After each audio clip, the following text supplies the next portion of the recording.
Jordan. Attention guests in the luggage claim area, welcome to the Jordania Volcano Hotel.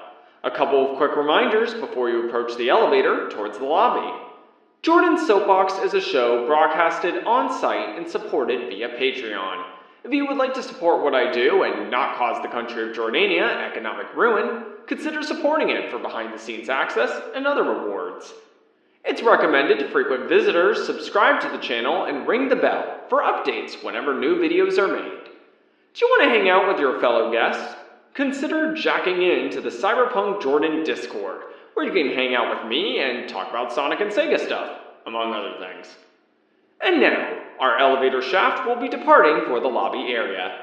Thank you for your attention and enjoy your stay.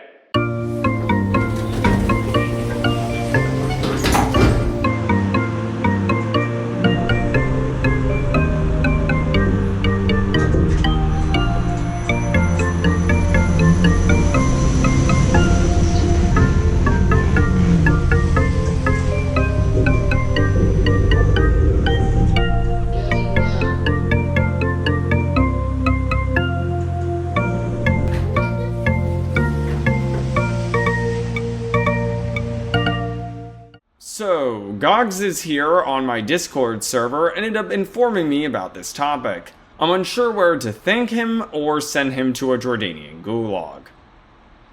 I'm leaning towards the latter. Mobius, 25 years later, is getting a re-release. For those of you who are unaware, it's a story set in a possible future of Mobius with Sonic and other characters.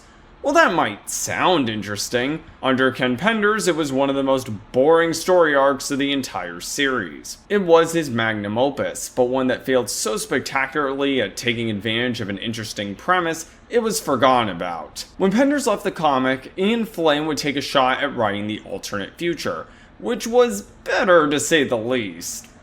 Somewhatly. Still, I believe that preserving history is very important, so the fact that we're getting a re-release of anything related to Archie Sonic after its cancellation is kinda cool. Who's behind this re-release anyway? Oh, you gotta be kidding me. Yup, Penders is the one behind this re-release. Now, for the complete record, I did know about this all the way back when I was working on Does Ken Penders Own Anything? Which, by the way, has a director's cut now. With a new ending. Just like this collection. You should probably go watch that. Wink wink nudge nudge. In all seriousness, I was gonna make a joke at the end of that video. I just never thought it would actually happen and the joke would have fell flat.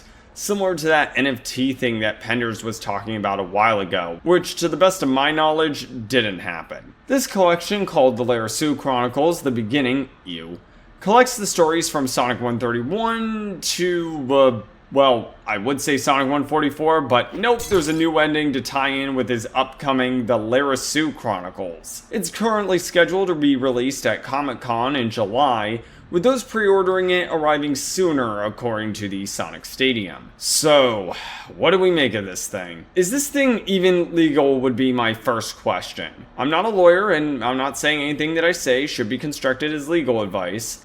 But I have some serious concerns. We've established in Does Ken Penders Own Anything that, at best, Penders owns the artwork to the stories that he worked on. At worst, he doesn't own anything at all.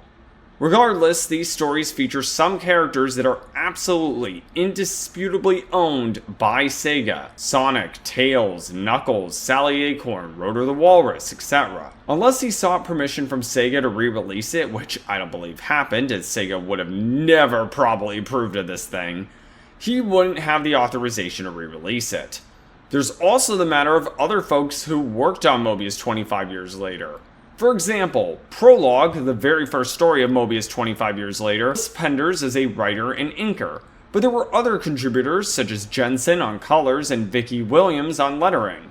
Unless Penders received permission from all of these individuals, and I really hope they are also compensated too, this thing, again, can't be re-released. Unless there's something in that settlement that says Penders can totally do this, which I very much doubt. Let's say, though, that these issues were non-existent, that Sega somehow gave him permission to do so, and that the other contributors gave their blessing for the re-release. There's simply the matter of this collection being re-released by Penders, resulting in changes that are just bad. It is one of the most ugly covers that I've ever seen for a collected work.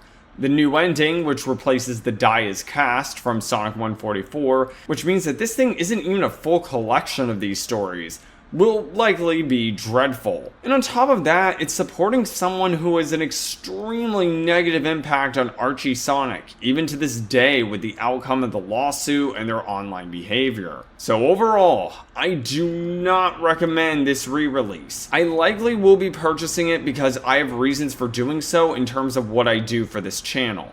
But as for the rest of you, don't.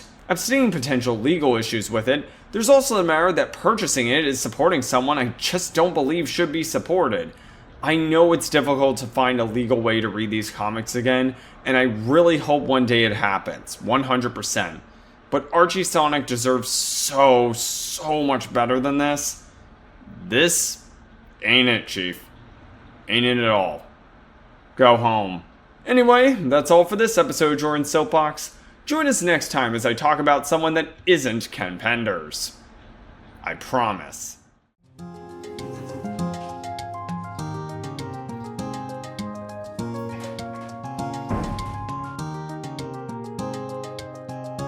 Thank you for visiting the Jordania Volcano Hotel. We hope that you'll visit again soon. Before you leave, would you like something from our gift shop? Becca has the latest and totally not looted goods from all over the world.